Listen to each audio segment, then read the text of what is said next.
I'll read to the end of the story. Verse 46.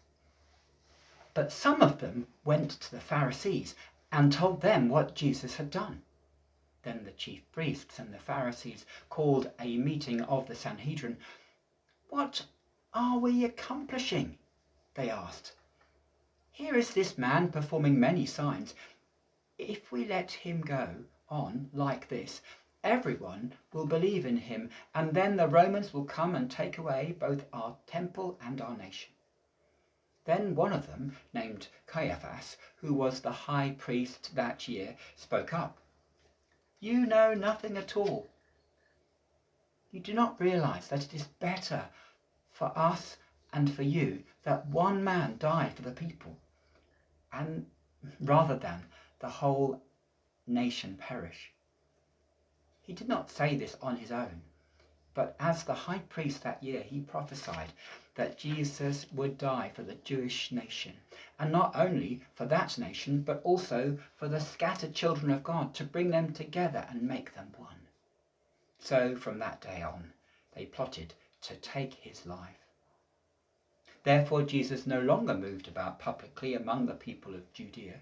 Instead, he withdrew to a region near the wilderness, to a village called Ephraim, where he stayed with his disciples. It's been a long reading with many characters: Mary, Martha, Lazarus, the crowd.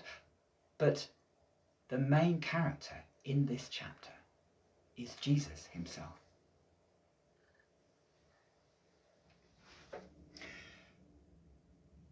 Jesus is grappling with Lazarus' death and Lazarus' resurrection.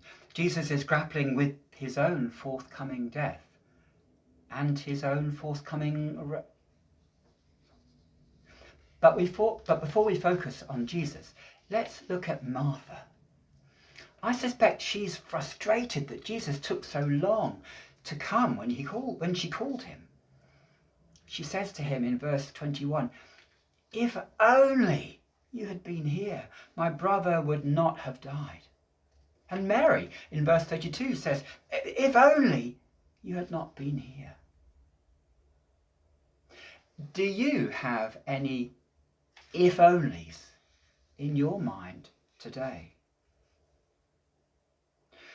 Roz had a cousin named Annabelle who died when she was 18 years old in a car crash.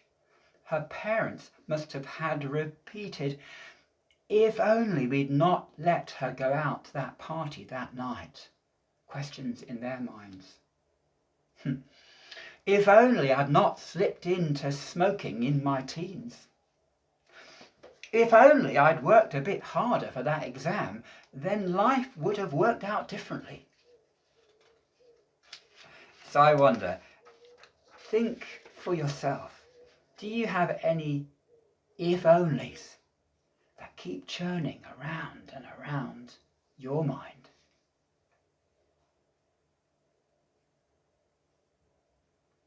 Now turn into pairs or maximum threes and tell each other about your if onlys.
Great, so let's come back together and look at what happened for Martha's if only.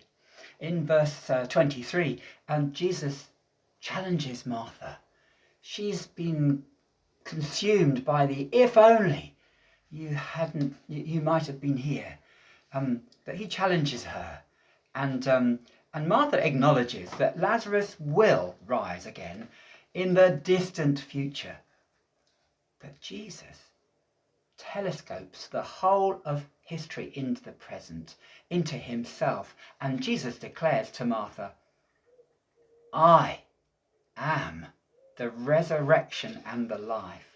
The one who believes in me will live even though they die, and whoever lives by believing in me will never die.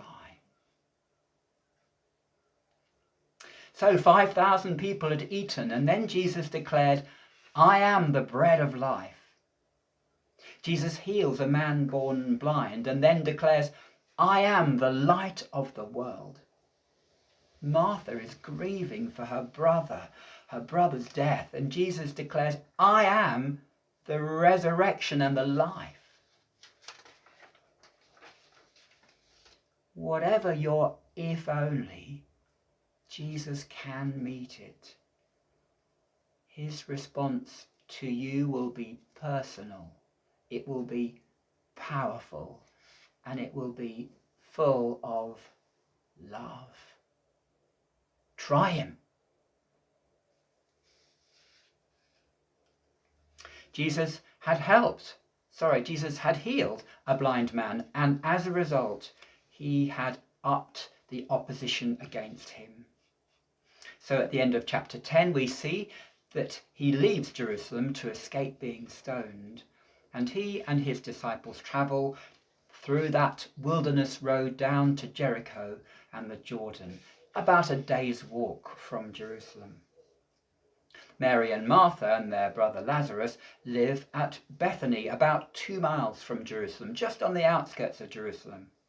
Lazarus is at the point of death when, in desperation, they send word down to Jericho, to Jordan, to Jesus. John, the skillful storyteller, raises questions in his story that he expects the reader to ponder and work out for ourselves. So the sisters sent word to Jesus, Lord, the one you love is ill. When he heard this, Jesus said, this illness will not end in death. No, it is for God's glory, so that God's Son may be glorified through it. Now Jesus loved Martha and her sister and Lazarus. So when he heard that Lazarus was ill, he stayed where he was 2 more days. And then he said to his disciples, let's go back to Judea. What? When he heard that Lazarus was ill, he stayed where he was? Why? Jesus already had an inner knowledge that Lazarus was actually dead. And so Jesus was grappling with the death of his friend and the consequences should he venture near Jerusalem again. How his standing with the authorities was already at rock bottom, and how, if he raised Lazarus from the dead, his opposition would only increase. And might that lead to his own death?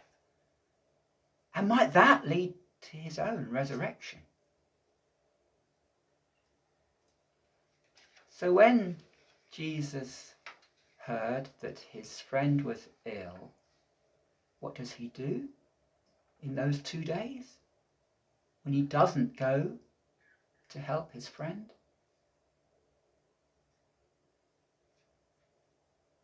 He spends 2 days with his Father in prayer. Have you ever heard that before? Let's try it. Nick, there's an emergency. Come quickly. No, I'll pause for some time to think and pray. But in the economy of Jesus, and for us too, as his disciples, there may be no better response to a crisis than to get onto our knees and get God's perspective before we rush in. And there's another unanswered question a bit further on in the story. Jesus tells the people to remove the stone from the tomb. The ever-practical Martha replies in verse 39, Jesus, don't do that. By this time there is a bad odour, for he has been there for 4 days. I mean, she's right, of course. In a hot climate, the smell of a corpse after 4 days will be a powerful stink. Verse 41. So they took away the stone. Then Jesus looked up and said, Father, I thank you that you have heard me. There seems to be a bit missing in verse 41. I'll read it to you again. Verse 41. So they took away the stone. Then Jesus looked up and said, Father, I thank you that you have heard me.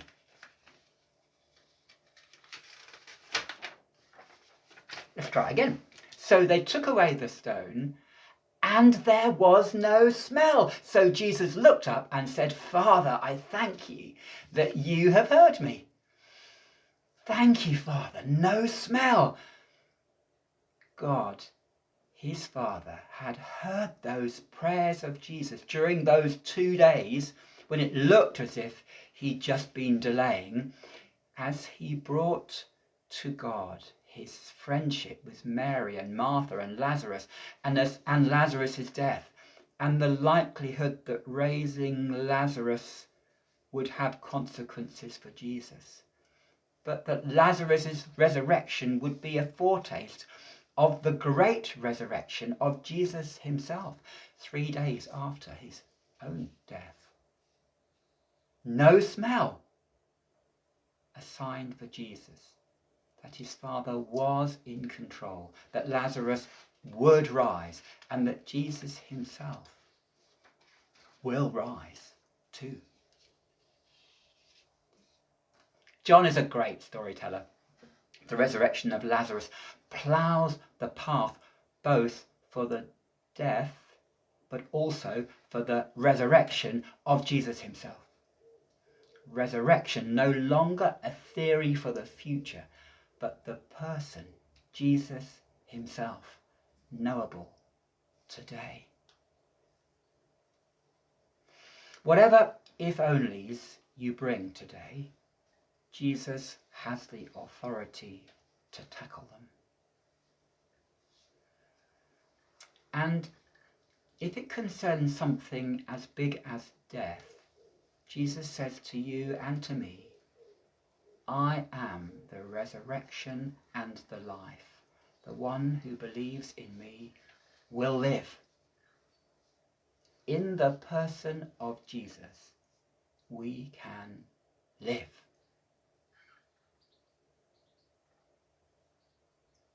So, what has struck you from John's story, this passage today? Have just a pause a minute and then turn to your neighbour and tell them one thing that struck you today. And what you might do about it this week.